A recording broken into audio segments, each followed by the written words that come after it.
Hey everyone, and welcome to FSI DFS. I am McKinley 412. For those who don't know, I'm one of the NHL coaches here. I work alongside TK Nation, who you've seen in the previous videos so far this season.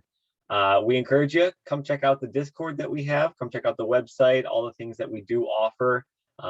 Pretty much every single sport we offer. So link down in the description below for each of those things. Please hit that subscribe button. We're trying to get to 3,000, and that like button as well. It's pretty crazy how much this has grown we started this YouTube channel a year ago. So it's pretty amazing how much we've grown, and it's thanks to you guys. So thank you. We really do appreciate it. So we're just going to be talking about this Thursday main slate. And finally, we have a big slate. Opening night was just 2 games. Tonight, according to this the night before, it was just 5 games. So now we have a bigger slate to kind of spread out the ownerships. And I was kind of building around a little bit. I don't expect any issues with salary. I think there is plenty of solid value out here. But yeah, so one question I do have for you guys before we get started, please drop it down, comment below. Would you prefer on these large slates for myself or TK Nation or both of us to go game by game, and it'd be kind of like a longer video of a breakdown, going game by game? Or would you prefer what I'm going to do tonight and go position by position and just kind of like scroll down through and kind of highlight some of the guys that I would be interested in? So comment down below. Do you want the game by game breakdowns, or do you want a position by position breakdown? So that's all I need for you. So let's just dive right in here. As I mentioned, I don't think salary is going to be too much of an issue. There's lots of value on the slate, and we'll talk about all that value as we go on here. So right up at the top, Austin Matthews, he is still out. Toronto going up against Ottawa. They're going to be a popular offense all throughout the season. We know what they're capable of doing. So Tavares, he kind of bumps up to that first line. I'm not super interested in him. Obviously, 7.6K if you land on him, great. But I think Barkov is a much more fun play. This Pittsburgh Florida game is going to be I think it's going to be the highest scoring game of the night. Vegas agrees with me. I think the over under is at 6.5 with a lean on the over at this point. So we saw Pittsburgh on opening night. They absolutely shut down Tampa Bay, which was very impressive.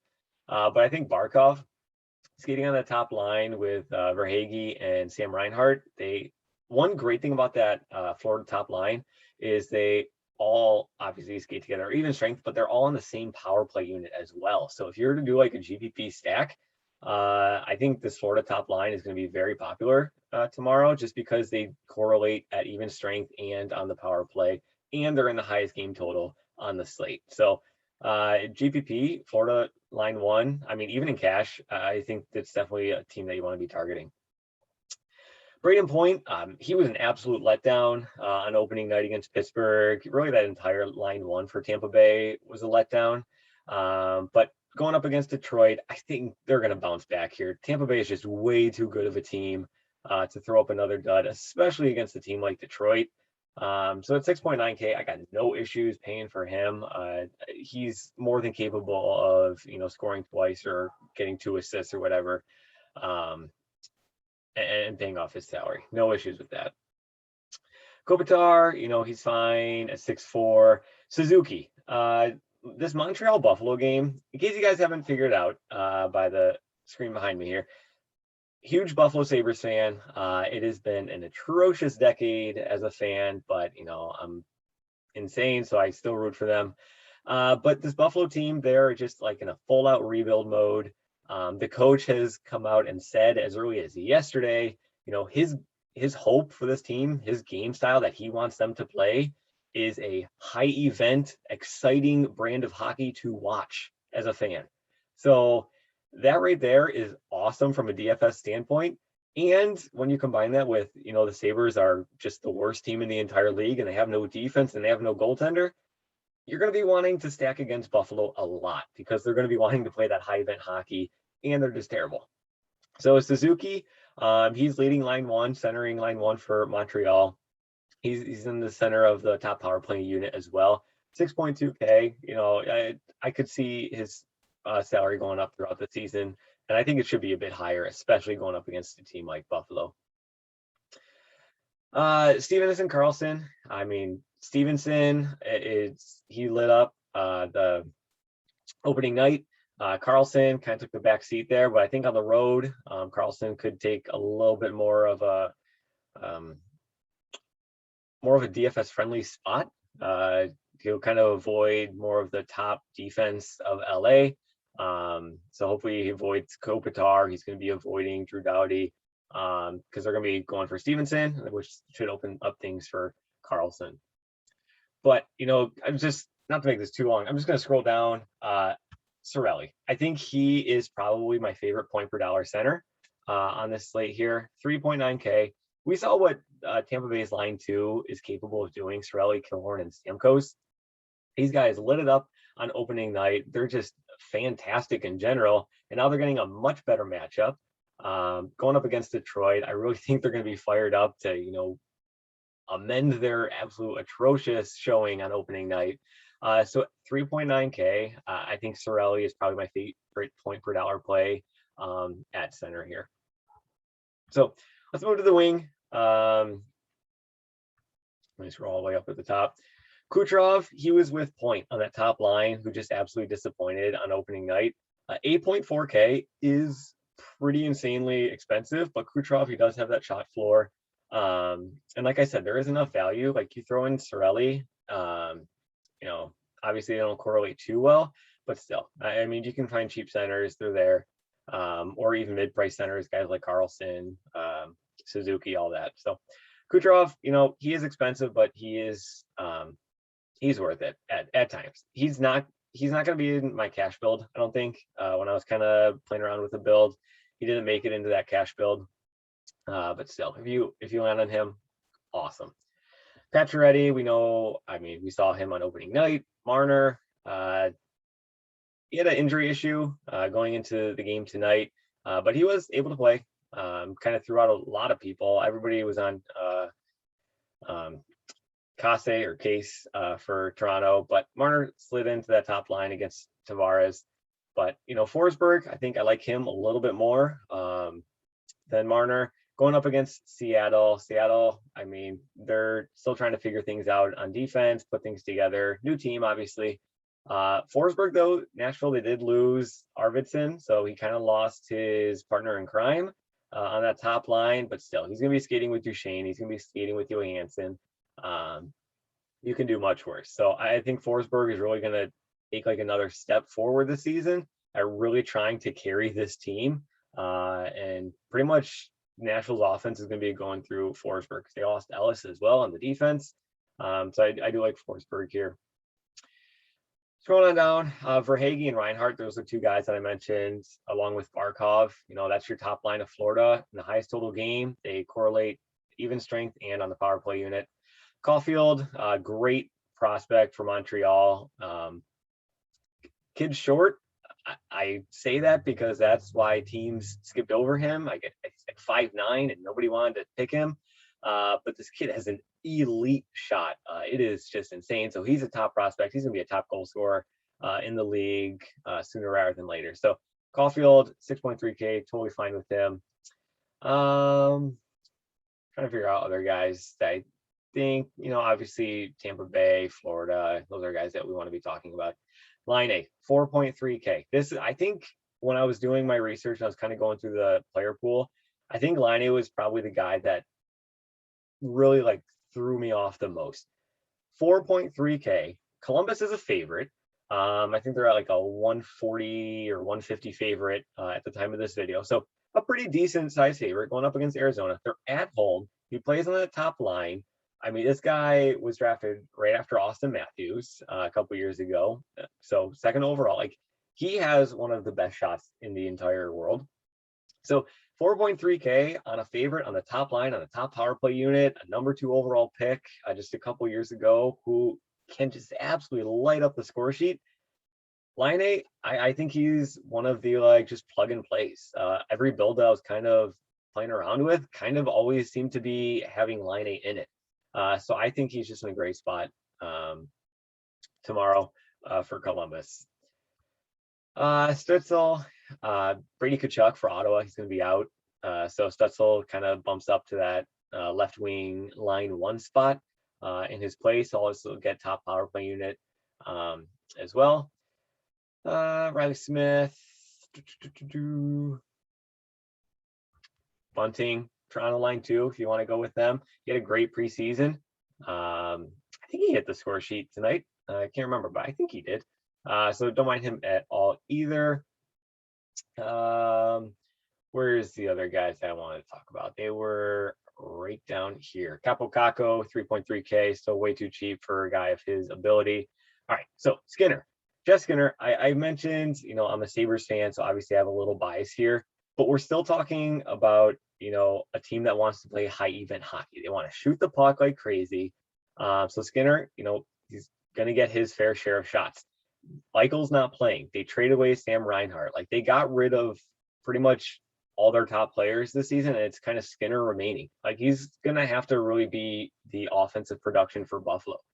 And Montreal, we don't know their goalie for tomorrow night yet, but, if they don't want their guy Allen going on a back-to-back, you could see their third string goaltender, because remember, Carey Price is out on leave at the moment. So, Buffalo could be facing a, quote, third string goaltender, and their top scorer and their top guy is only 3.1K. I'm not saying he's not in my cash builds or anything, but I mean, he's definitely a guy that you do want to be paying attention to and focusing on. Kiviranta for Dallas. Top line, top power play unit. I mean, this is a guy who, if he played all season last year, was a 20-goal scorer. 2.8K for a 20-goal scorer. Sign me up. Love it. I think he's a guy that you could be looking at. And Jason Spezza for Toronto. He's still min price. He's still getting top power play unit share. So, he's worth a flyer.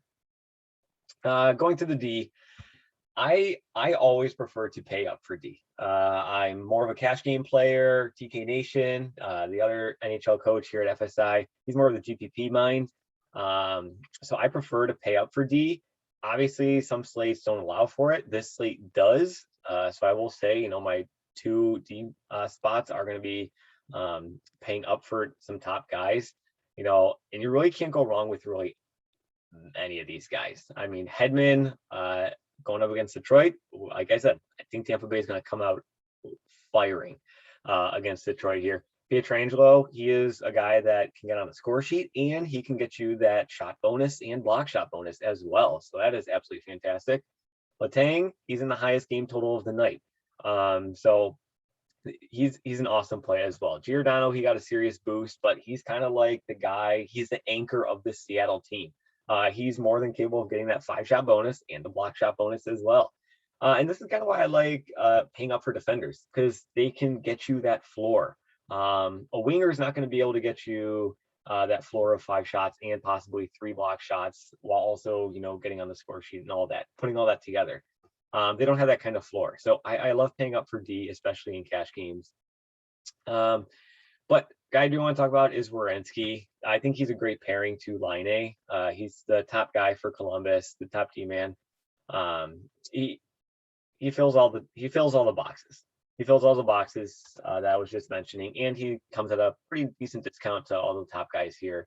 But I do like Werenski. If you do want to go cheap at defense, there are 2 guys. There are 2 guys who are min price and get some are in nice spots. Chris Weidman, 2.5K min price for Montreal. Like I said, Montreal should see a lot of goals against this Buffalo team. He is a third pairing guy, but still min price, and he's getting power play unit as well. He had a couple shots in this game tonight. At the time of this recording, who knows, he could have gotten even more. But Weidman, 2.5K, totally in play. And the other guy is Lauzon for Seattle. Guy's a shot blocking machine. He blocked quite a few shots in opening night. He even got an assist on opening night, and he's also at 2.5K. Seattle, I think, is just going to be absorbing a lot of things. So he should see some time. He's on the penalty kill unit to really ramp up that block shot bonus as well. So that kind of covers things. Goalie is just, I know I never choose goalie right off the start. Like goalie I choose, it's kind of like the fill-in. Obviously, I don't want to land on the bottom guy at all. But I do want to land on, one of the better goalies. But, Vasilevsky, 8.4K, he is the biggest favorite on the slate, bar none. Like, I think the Vegas line for this game is like minus 260 for Tampa Bay. The puck line of minus 1.5 is actually leaning towards Tampa Bay. So Vegas expects them to win by at least 2, and that's the favorite. But with a goalie like that and a domination like that, how many shots is Detroit going to be able to get? They're not going to have much possession. It kind of goes with like soccer. I know Gator Guy talks about this in soccer. Just because you have a team who might be like a 500 minus 500 favorite and is going to possess the ball, their goalie might not be the best play because he lets in one shot or lets in one goal. He's kind of done. He didn't pay off his price at all. So if Detroit only throws like, I don't know, 17, 20 shots on net at Vasilevsky, and he lets 1 or 2 of those in, is he going to be worth that 8.4 price tag? Probably not. I mean, I'd much rather go to like a mid-tier guy who's going to see 35 shots, maybe get that shot bonus. And if he lets in, 3, 4 goals, all right. He's probably still going to be close to Vasilevsky up here for nearly 1K cheaper. So goalie, I mean, you're never going to start your build with goalie. It's just kind of you land on who you land and just kind of hope that the puck bounces in the right direction that day. So that kind of covers everything. Remember, please drop that comment. What do you like? Do you prefer the position by position, price range by price range, game by game? Which is it? All those stuff really does help us out at improving these videos. And yeah, we hope to see you back in the next video. So as always, good luck in your contests, and we will see you again.